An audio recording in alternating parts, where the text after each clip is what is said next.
व्यक्ती आणि वल्ली. लेखक पु ल देशपांडे. चितळे मास्तर. संध्याकाळी मी मुकुंदाच्या घरी गेलो. मास्तर आले आहेत ना रे? हो, आत आहे.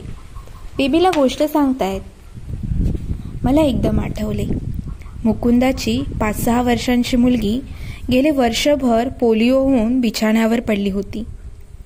मी आत डोकावून पाहिले. मास्तर तिला गोष्ट सांगण्याच्या रंगात आले होते. कुठल्या तरी राजपुत्राची गोष्ट होती. चितळे मास्तरांचे गोष्ट सांगताना आणि बेबीचे ऐकताना भान हरपले होते. राजपुत्राचे विमान आकाशातून गेले तेव्हा दोन्ही हात पसरून चितळे मास्तर त्या खोलीभर धावले. मी आणि मुकुंदाने एकमेकांकडे पाहिले. मुकुंदाच्या डोळ्यात पाणी तरारले होते. मुकुंदा, इथं आल्या दिवसापासून रोज संध्याकाळी बेबीला एक गोष्ट सांगून जातात. मास्तरांची गोष्ट संपत आली होती. मास्तर, आणि अशा रीतीने तो राजपुत्र आणि राजकन्या अत्यंत सुखाने नांदू लागली. बेबी, मुकुंदा आणि मी एकदम म्हणालो. मी आणि मास्तर टॅक्सीत बसलो. मी, जरा थांबा. काय रे? मास्तर म्हणाले.